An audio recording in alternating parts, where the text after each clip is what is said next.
Alô meus amigos do agro, segura a emoção, porque hoje é um dia especial demais. Depois de muita estrada, muitos quilômetros rodados e histórias vividas no coração do agro. Nasce um programa que vai mostrar de perto a realidade do produtor rural, da pecuária, da agricultura, das máquinas e das pessoas que fazem o agro acontecer todos os dias. Aqui você vai encontrar tecnologia, inovação, tradição, negócios e muita informação direto das fazendas, das lavouras e do chão do Brasil. E o mais importante, com a linguagem de quem conhece o agro de verdade, olho no olho, pé na terra e respeito por quem produz. O Agro Regional chega para contar histórias inspiradoras, mostrar oportunidades e valorizar a força do nosso campo. E nessa estreia você vai viajar com a gente por um universo de trabalho, coragem e desenvolvimento. Então prepara o café e aumenta o volume da televisão. Porque a partir de agora, o agro ganha um novo espaço na sua tela. O primeiro programa do Agro Regional chega mostrando toda a força, tradição e inovação do agro brasileiro, com conteúdos especiais que conectam o campo, as pessoas e os negócios que movimentam o país. Confira os destaques dessa grande estreia. No Histórias do Agro, vamos mostrar uma viagem emocionante pela tradicional fábrica de tecidos de Biribiri, nos arredores de Diamantina, Minas Gerais, apresentado por mim, Léo Mac, e pela Ezequiela.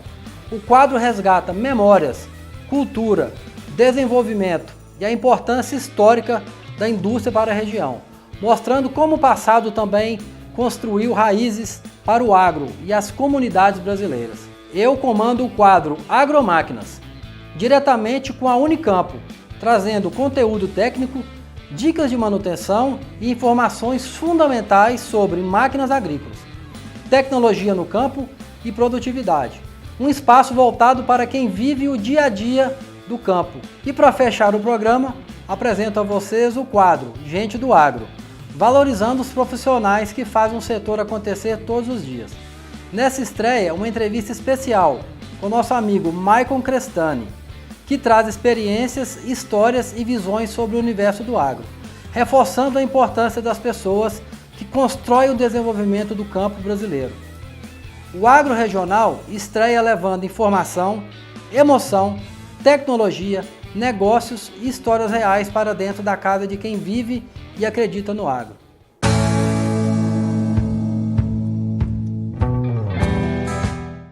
No primeiro bloco do Agro Regional, você vai embarcar em uma verdadeira viagem no tempo, no quadro Histórias do Agro. Entre serras, cachoeiras e construções históricas de Minas Gerais, existe um lugar onde o tempo parece ter parado. Um vilarejo que nasceu da força da indústria, do trabalho e dos sonhos de centenas de famílias. Hoje, o Agro Regional vai contar a história da lendária fábrica de tecidos de Biribiri, um patrimônio histórico, cercado de natureza, memória e tradição. Roda a matéria.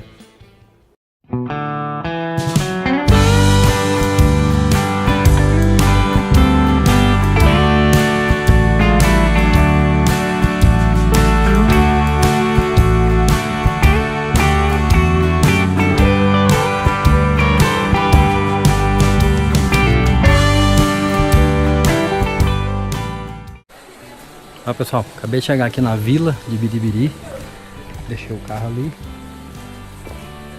Hoje é quarta-feira da Semana Santa, né? Bom dia. Que charme que é isso aqui. Bom dia. Adilson, aí?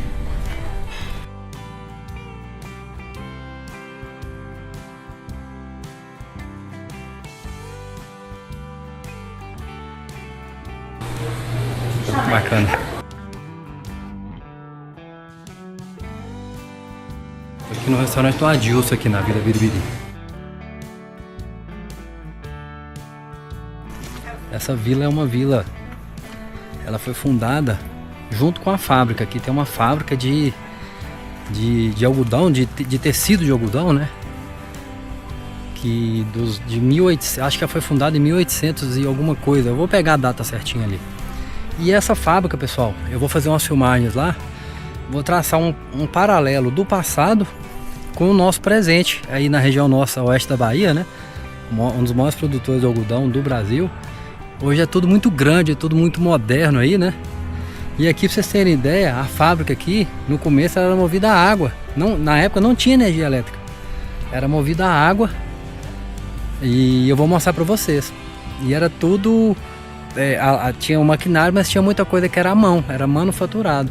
E aqui, quem fundou aqui foi o bispo aqui de Diamantina. E a mão de obra aqui, a grande maioria da mão de obra aqui era das órfãos que vinha pra cá. Elas tinham muito talento, né? Muita habilidade com as mãos para poder manusear esse tipo de material aí.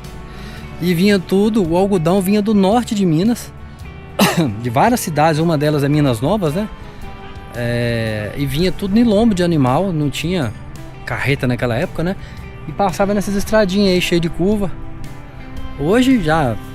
falar que ia montar um negócio desse aqui não tinha nem como, né? Porque hoje a carreta gigante, as estradas aqui nem passa, né? Mas eu vou traçar esse paralelo do passado com o presente, tá? Eu vou mostrar pra vocês a fábrica lá, mostrar esse canal de água lá que fazia essa geração, né? Fazia com que as máquinas trabalhassem. Eu vou mostrar isso aí tudo pra vocês, beleza? E a vila aqui, pessoal, é um charme. Essa vila aqui, muito famosa, é um ponto turístico famoso aqui de Diamantina. Como vocês podem ver aí, ó.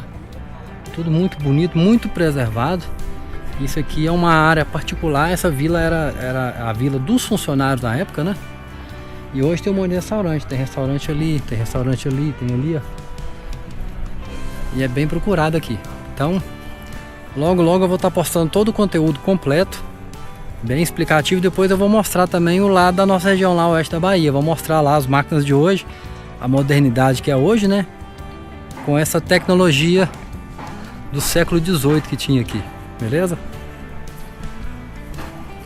Em Biribiri, acabei de almoçar aqui no restaurante do Adilson. Comidinha mineira, delícia. Olha dentro pra vocês verem.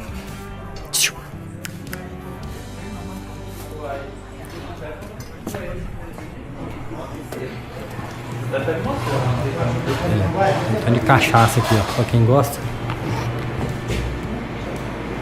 Fazendo um vídeo aqui, viu? Daqui a pouco eu posto aí. Comida tava uma delícia.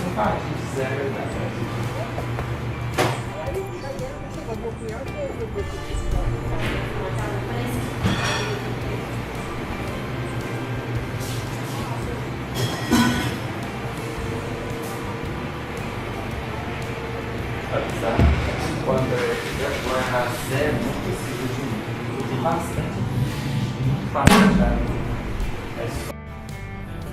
Pessoal, eu tô aqui dentro da antiga fábrica, né, de Biribiri, aqui em Diamantina. Olha o maquinário, antigo, tem história aqui. Tamanho desse galpão.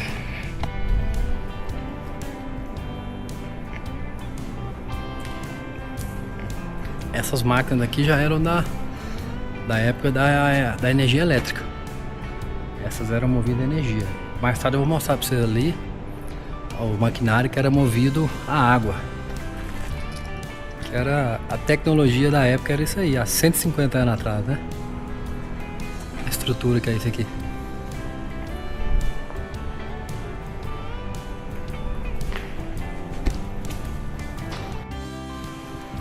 Aqui, pessoal, essas máquinas aqui, ó.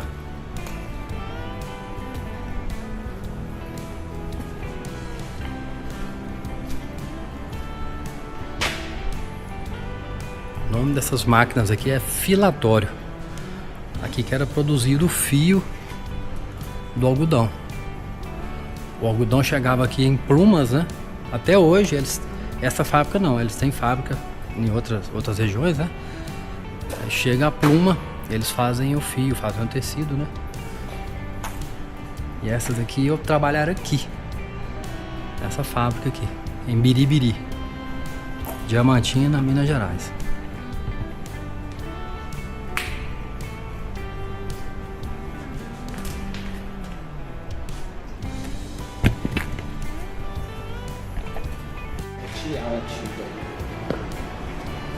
Aqui é o TA.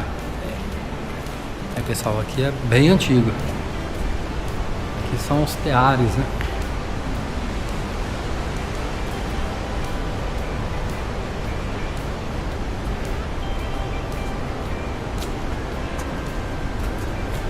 Essas aqui já eram elétricas ou essas era tocada na água? Aqui já era elétrica também. Na verdade, era elétrica, né? Só protegida daqui mesmo. Sim.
Aqui era fornalha.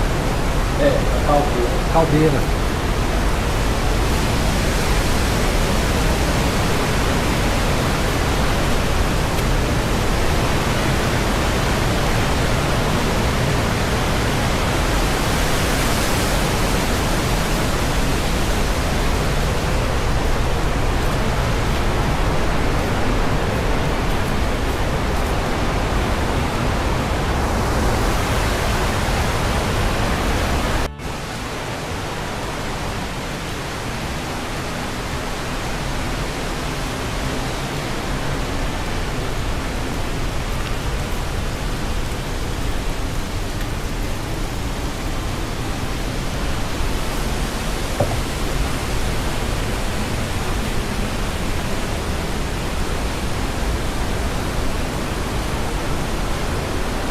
Onde que é o canal? A gente vai lá?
Então, pra gente entender, a água vinha aqui, canalizada aqui, e daqui ela tocava.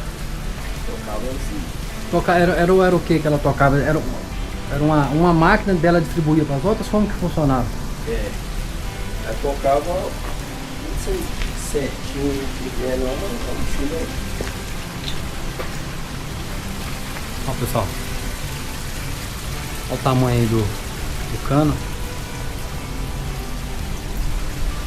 Então é aqui que vinha a água que gerava a energia. Na verdade não gerava energia, ela rodava o motor da máquina, era movido a água, né? A água era canalizada aqui, ó a largura desse cano. Então a água descia por esse canal aqui, por esse duto aqui, né? E ela movimentava a máquina, a principal aqui, né? Ela não gerava energia elétrica, não tinha energia elétrica na época, né? Mas essa água descia aqui e ela que tocava a máquina. Então a gente está falando de 150 anos atrás. Já era uma baita tecnologia, né? E por que essa fábrica foi instalada justamente aqui? Justamente por causa dessa característica aqui, né? Dessa água aqui que descia e fazia ela movimentava essa máquina que ficava aqui. E essa fábrica aqui foi montada pelo bispo aqui de Diamantina na época.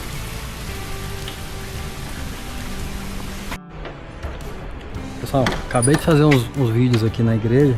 Essa aqui é a igreja do Sagrado Coração de Jesus aqui na vila de Biribiri. Essa igreja fica fechada, dei sorte, o pessoal me recebeu super bem aqui.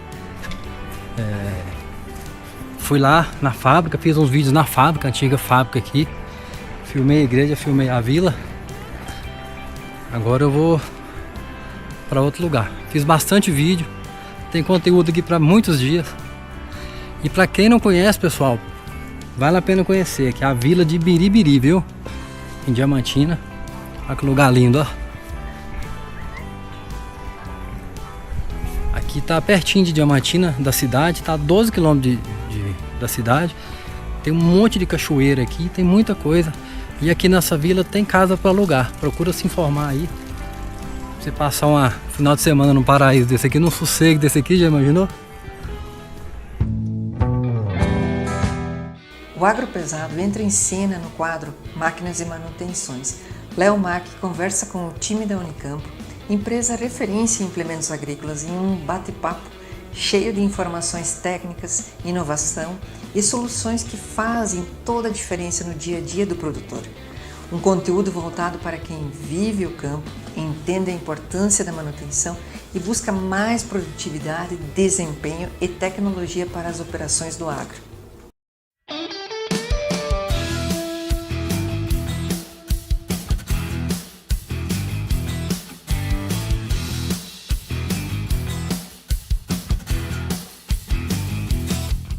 Olá pessoal, hoje eu estou aqui com o meu amigo Michael Crestani, aqui na Unicampo, aqui em Luiz Eduardo Magalhães, na Bahia.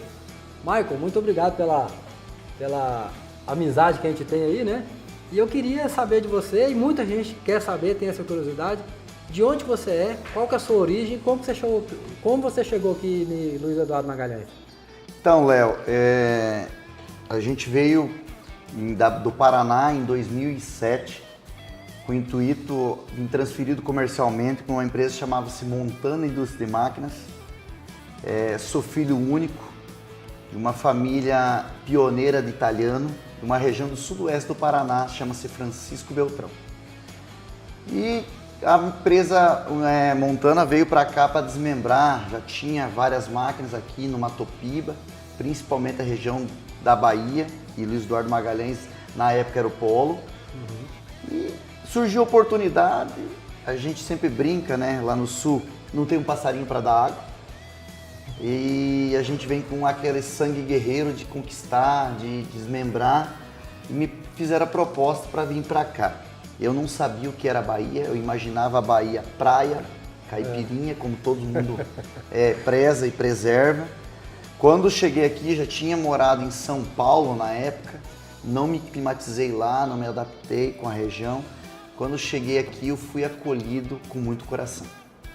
Cheguei e vi uma região próspera, eu até me emociono. Uma região muito próspera e com pessoas que acolheram mais um cara com coração de desmembrar o Brasil. Foi acolhido muito bem por baianos, por paranaenses. Na época existia muito gaúcho aqui que a gente chamava, mas principalmente o pessoal da Bahia. Fui acolhido muito bem, tive uma prosperação, formei família aqui.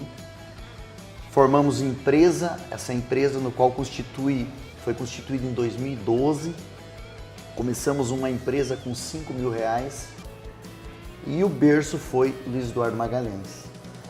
Quando prosperou, a gente conheceu um pouco do Matopiba, no qual a Montana nos proporcionou a conhecer o Matopiba, conheci o Tocantins, conheci o Pará, conheci o Maranhão, conheci Bamapito todo e vi que aqui era próspero. Mas então já existia uma pequena empresa de sonho de 2 empresários, hoje eu tenho um sócio de 2 empresários, jovem na época, a fazer com que pagar imposto e gerar empresa.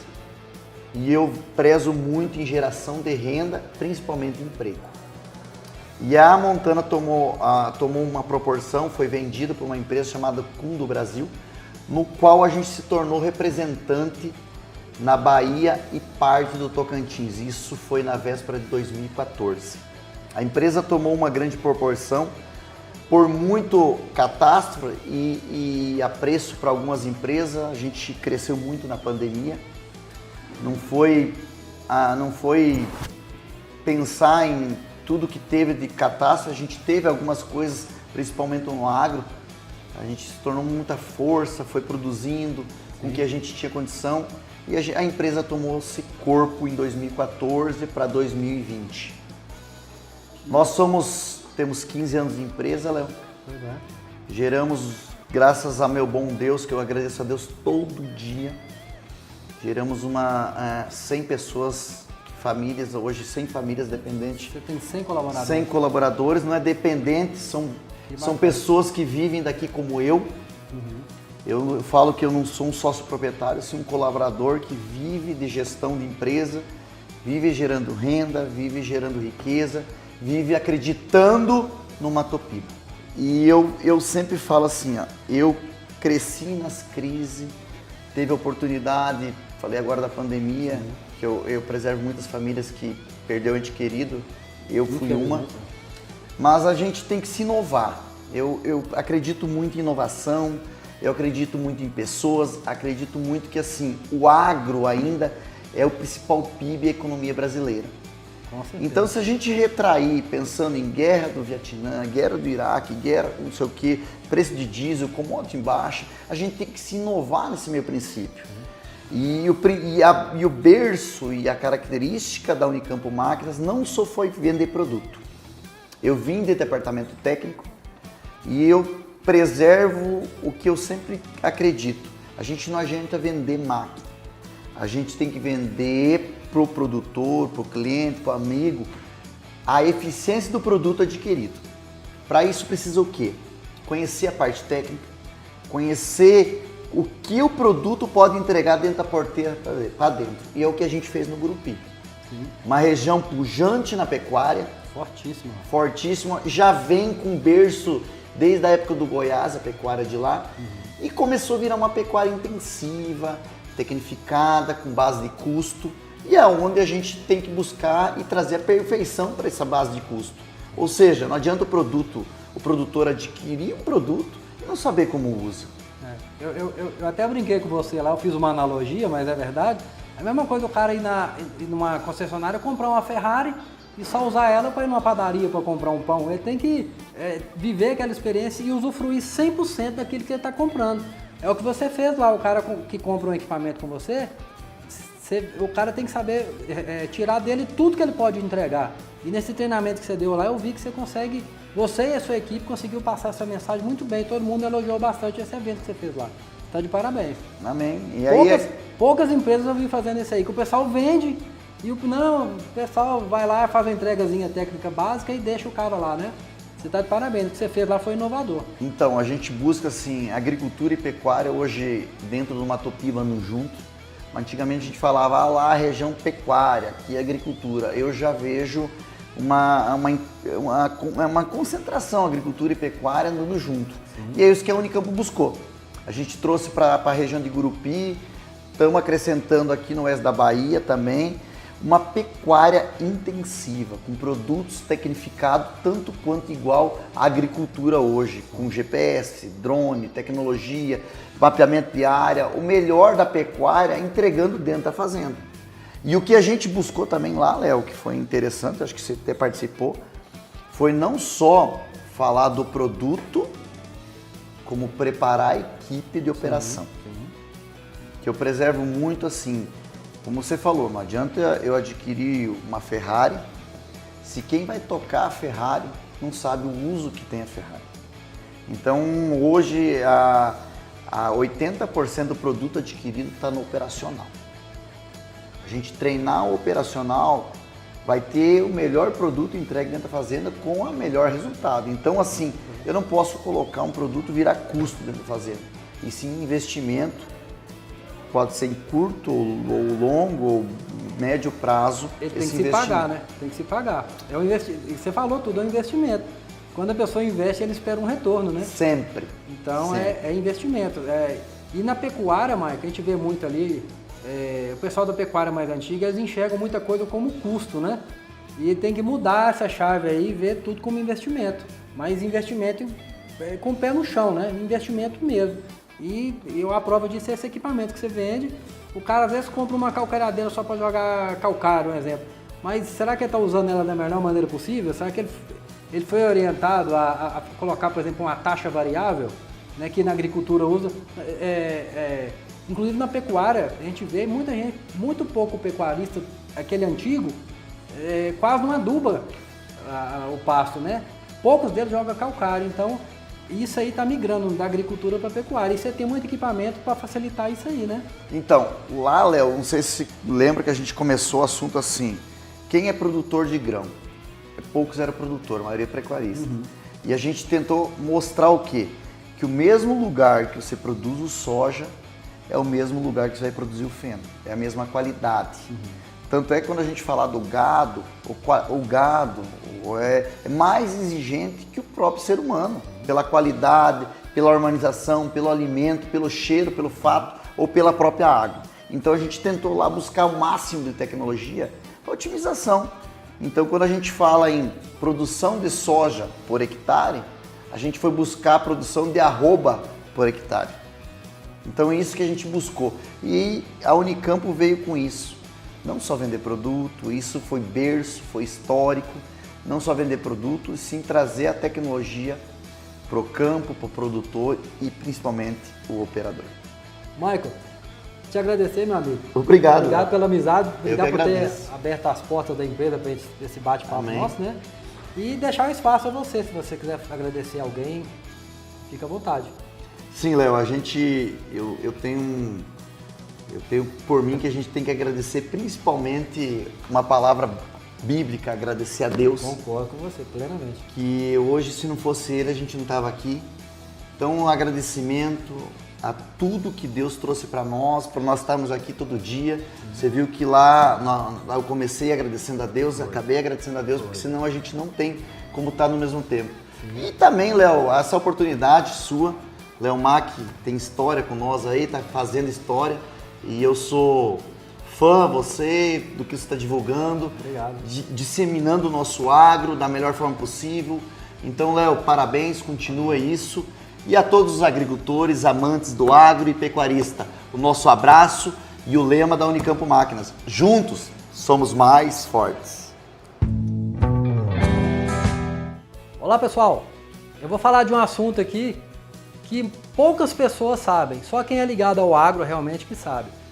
Muita gente acha que quando um produtor compra uma terra para plantar soja ou para criar gado, a pessoa acha que o produtor compra a área e chega lá e faz dela o que quiser, desmata, coloca fogo e faz o que quiser. Não é bem assim. Existem regras, né, de abertura de áreas que são muito pouco divulgadas em grandes mídias, né? Por exemplo, se um produtor compra 100 hectares aqui na Bahia, 20% dessa área, obrigatoriamente, é uma reserva legal. Se ele compra esse mesmo 100 hectares no estado do Tocantins, essa reserva legal é 35%. E se ele comprar no Pará, a reserva legal é de 80%. O que quer dizer isso? Hoje um produtor compra 100 hectares e só pode, aqui na Bahia, ele compra 100 hectares, só pode utilizar 80%. Os 20% fica como reserva legal, ele não pode desmatar, não pode fazer nada. Até aí tudo bem, todo produtor é a favor disso, né? Inclusive todo produtor que tem a sua reserva legal protege e cuida da sua reserva. O problema é que muita gente não sabe, é que o produtor quando compra a área e vai utilizar, ele paga imposto sobre 100% de uma área, e se alguém entra dentro dessa área e desmata, coloca fogo, faz algum tipo de caça ou pesca predatória, a multa vai para o CPF do dono da terra. É muito comum, principalmente no estado do Tocantins, que a reserva legal é 35%, um produtor compra 100 hectares e só pode utilizar 50%. Por quê? Porque além da reserva legal, que é de 35%, existem também as APPs. Aonde tem rios e nascentes, tem que ser preservado, tem um limite a ser preservado de acordo com a largura do rio e de acordo com o tamanho da nascente. Então, por isso que eu disse que é muito comum um produtor comprar uma área de 100 hectares no Tocantins e só poder aproveitar 50.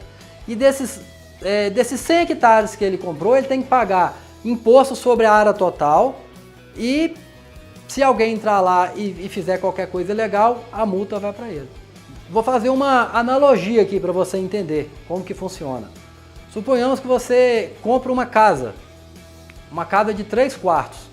É como se você comprasse uma casa de 3 quartos, só pudesse utilizar 2 quartos dessa casa. 1 quarto dessa casa que você comprou e pagou, você não pode utilizar. Ela fica ali de reserva. E se alguém entrar lá nesse quarto, quebrar alguma coisa, colocar fogo, a multa vai para você. E o pior de tudo, você paga um IPTU equivalente aos 3 quartos e você só utiliza 2. Então, pessoal, eu resolvi trazer essa informação para vocês porque não é uma informação muito divulgada pelas grandes mídias. E você que está sempre acostumado a ver que o agro mata, que o agro desmata, que o agro incendeia, que o agro coloca fogo, muito pelo contrário.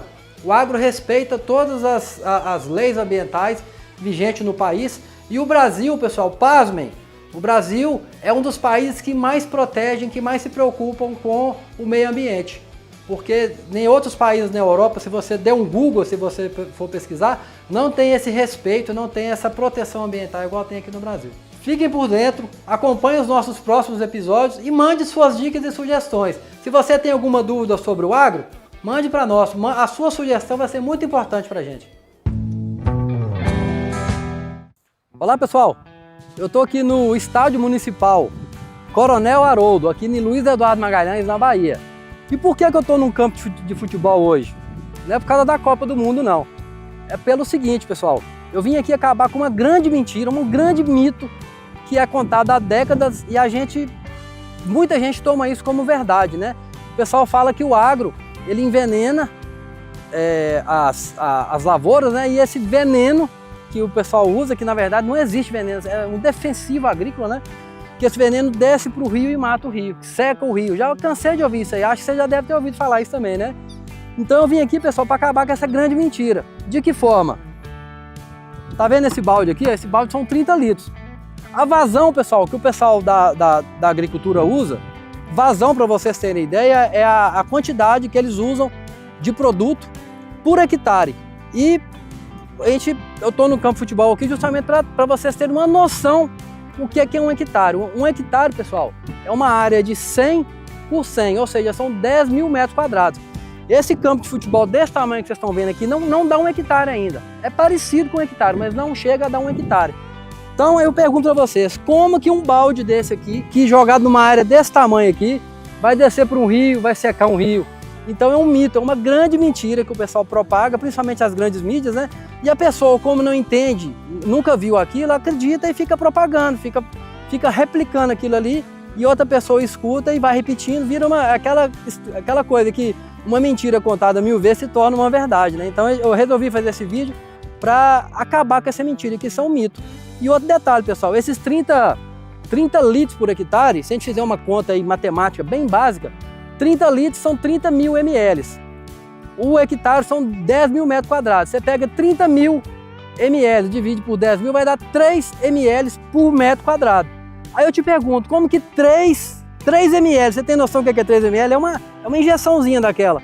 3 ml em 1 metro quadrado, como que isso vai sair de uma área dessa aqui, vai descer para um rio, vai secar um rio? Então, pessoal, antes de criticar o agro, antes de falar mal do agro, procure pelo menos saber o que você está falando, para você não ficar colocando o agro como vilão da história. O agro não é vilão, o agro é um mocinho. Eu não quero que você, do dia para a noite, se torne um amante do agro. Ah, eu amo o agro, eu sou apaixonado pelo agro. Não precisa. Só de você não falar mentira sobre o agro, já ajuda muito. O Brasil é um país agrícola, a gente está na região oeste da Bahia, que é uma potência nacional do agronegócio. A gente tem que ser muito grato pelo agro. Se a gente almoça, se a gente janta, é porque tem alguém que planta. Não acredita nessas mentiras que o pessoal fala não, beleza? Valeu!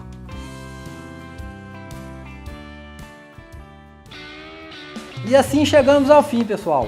Um programa feito com o coração de quem vive o campo e acredita na força do agro brasileiro. E esse é só o começo. O Agro Regional nasceu para valorizar o produtor rural, aproximar o agro das pessoas e mostrar a potência do nosso Brasil produtivo.